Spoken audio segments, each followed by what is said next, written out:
Depois de um breve intervalo, vamos continuar então o nosso projeto de comentários ao Código Penal. Confesso aos senhores que já estava com saudade. Diz o artigo 13 do Código Penal, que versa sobre relação de causalidade, que o resultado de que depende a existência do crime somente é imputado a quem lhe deu causa. Considera-se causa a ação ou omissão sem a qual o resultado não teria ocorrido. O resultado a que se refere o texto de lei é o resultado jurídico, pois todo crime tem sempre um resultado jurídico. Sem resultado jurídico não há fato típico. Sem fato típico não há que se falar em crime. Daí se afirmar o resultado de que depende a existência do crime. Somente imputado a quem lhe deu causa. Causa do resultado é a conduta. A conduta é a causa, o resultado é o efeito.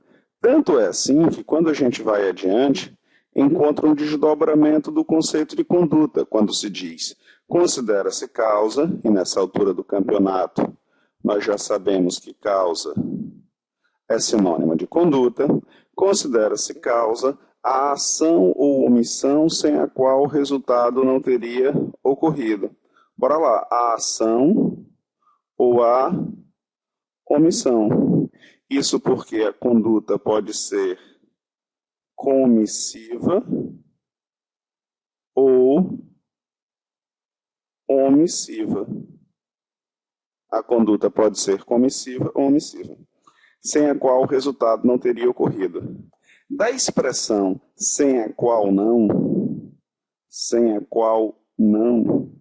resulta aquilo que se chama de teoria da conditio sine qua non.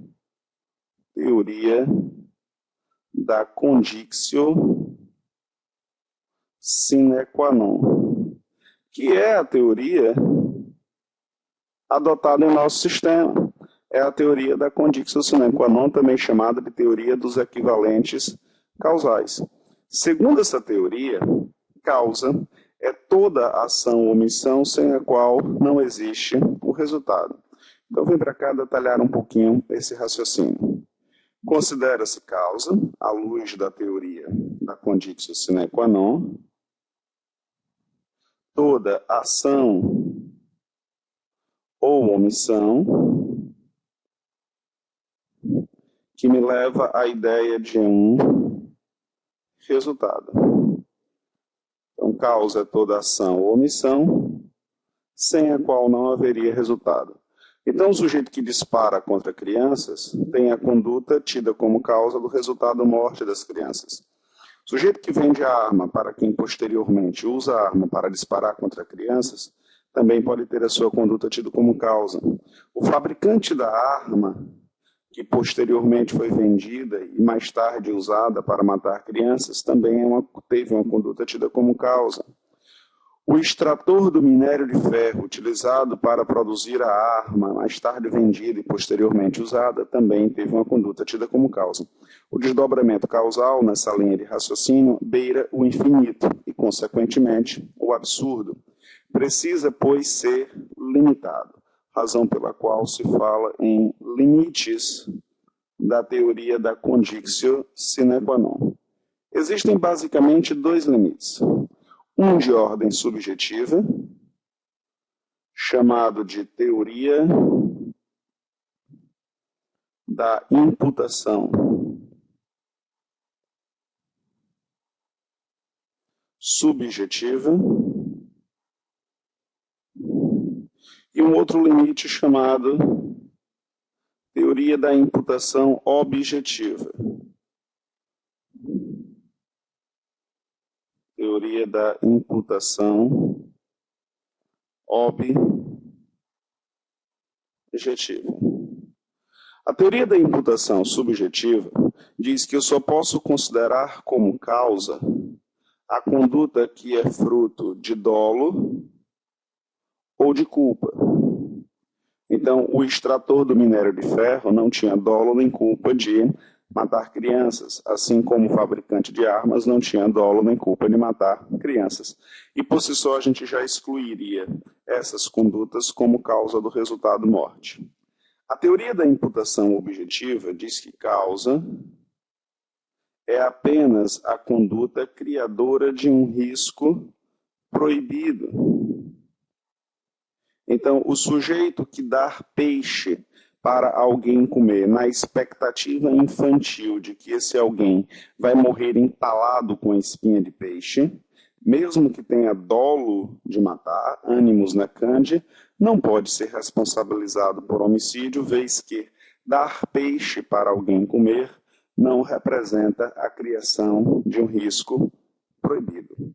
Como é que ficamos então? O que é que nós vamos considerar como causa no sistema jurídico?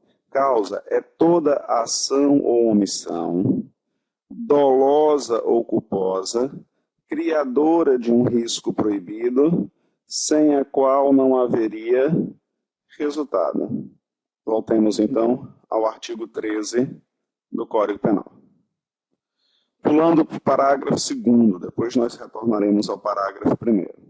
Ele diz: a omissão é penalmente relevante quando o omitente devia e podia agir para impedir o resultado, sendo que o dever de agir incumbe a quem? Veja bem, a gente viu agora há pouquinho que a conduta pode ser tanto fruto de uma ação quanto de uma omissão. Então, existe responsabilidade penal pela omissão.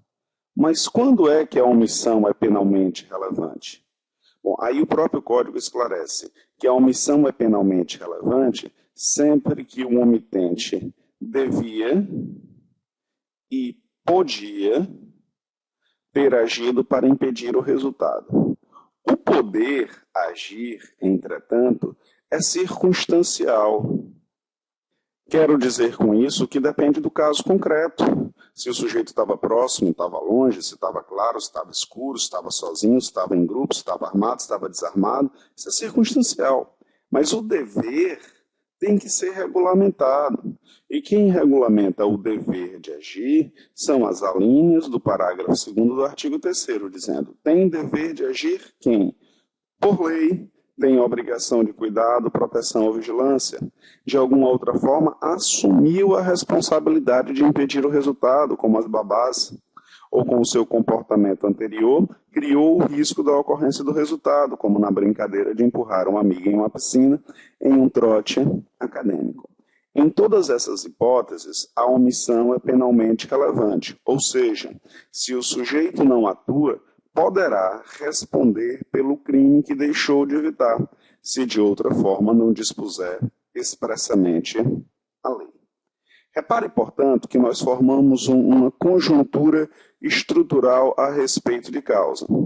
Ficamos sabendo que causa é a ação ou omissão, dolosa ou culposa, criadora de um risco proibido, que me leva à ideia de um resultado. Ocorre que, por muitas vezes, a causa não existe no seu singular.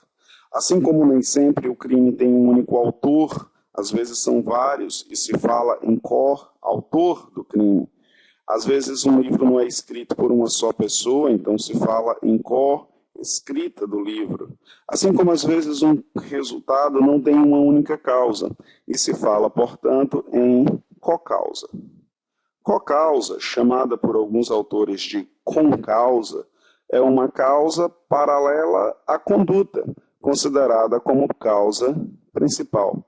E aí, a depender do momento em que essa cocausa é verificada dentro da relação causal, a gente diz que a cocausa pode ser pré-existente em relação à conduta, pode ser concomitante em relação à conduta ou superveniente em relação a essa conduta. Então, eu posso ter uma cocausa pré-existente, concomitante ou superveniente.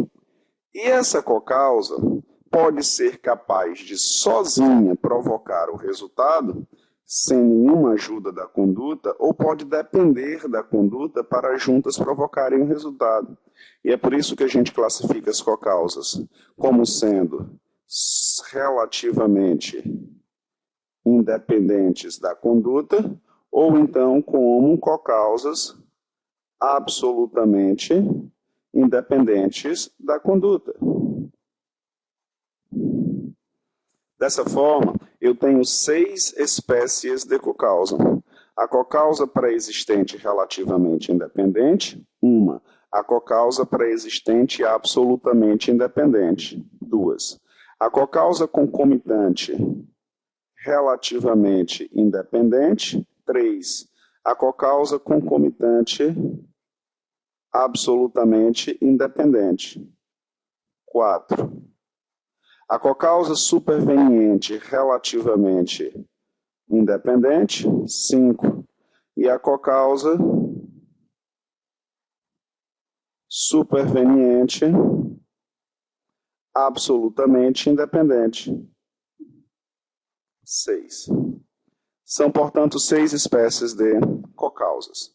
Me interessa, nesse exato momento, falar sobre a cocausa superveniente relativamente independente.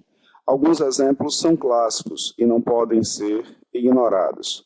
Era uma vez o sujeito que realizou a conduta de ferir o seu oponente.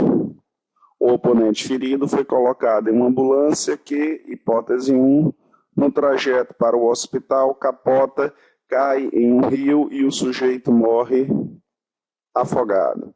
Que no trajeto para o hospital bate em um poste e o sujeito morre em razão dos novos ferimentos. Que no trajeto para o hospital colide com outro veículo e o sujeito morre do abarroamento. Ou que ao chegar no hospital é ministrado um remédio errado e o sujeito morre de envenenamento. Ou então, feito tudo o que se poderia fazer para salvar a pobre alma, ainda assim ele morre de hemorragia ou ainda de infecção hospitalar. Observem que entre esses desdobramentos existem aqueles que são absolutamente normais e aqueles que são anormais.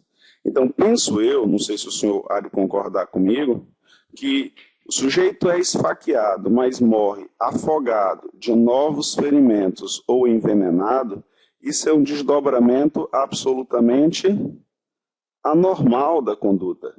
É como se a cocausa superveniente, relativamente independente, tivesse por si só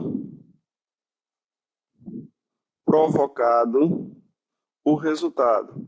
Porque é justamente isso que aconteceu. O afogamento por si só matou, os novos ferimentos por si só mataram, o envenenamento por si só matou. Por outro lado, morrer de hemorragia ou de infecção hospitalar para quem foi ferido a faca, me parece ser um desdobramento normal. Me parece, pois, que a cocausa se uniu à conduta, causa principal, para juntas provocarem o resultado. E é exatamente isso que aconteceu, justiça seja feita. E as consequências disso são, se o desdobramento é anormal, o sujeito responde apenas pela conduta, ou seja, ele não responde sinalzinho de menos pelo resultado. Responde apenas pelos atos anteriores. Mas se o desdobramento é normal, aí o sujeito responde pelo resultado. É esse raciocínio sobre relação de causalidade superveniente que nós encontramos no parágrafo 1º do artigo 13, que diz: a superveniência de causa relativamente independente, ou seja, a quinta espécie de cocausa superveniente relativamente independente, exclui a imputação. Bom, de que imputação ele está falando? Ele está falando do resultado. exclui a responsabilização pelo resultado. Quando? Quando por si só produziu esse resultado. E por sua vez, o que é que significa esse por si só produzir o resultado? Significa que se está falando de um desdobramento anormal, da conduta. Os fatos anteriores, entretanto, imputa-se a quem os praticou. Isso quer dizer o quê? Isso quer dizer que o sujeito não responde pelo resultado, dado o desdobramento ser anormal, entretanto, responde pela conduta até então praticada. Por exemplo, responde por uma tentativa de homicídio. Meus queridos, em síntese, dado ao tamanho que os vídeos podem ter, esses são alguns breves comentários sobre o artigo 13 do Código Penal. Eu aguardo, através dos teus comentários, a complementação desse conteúdo, de modo, professor, não falamos sobre as teorias que versam sobre a omissão. Coloca isso nos comentários no Facebook. Vamos aproveitar essa oportunidade para reunir diversos conhecimentos jurídicos a respeito do artigo 13, tá bem? Um grande abraço a todos e até a próxima oportunidade.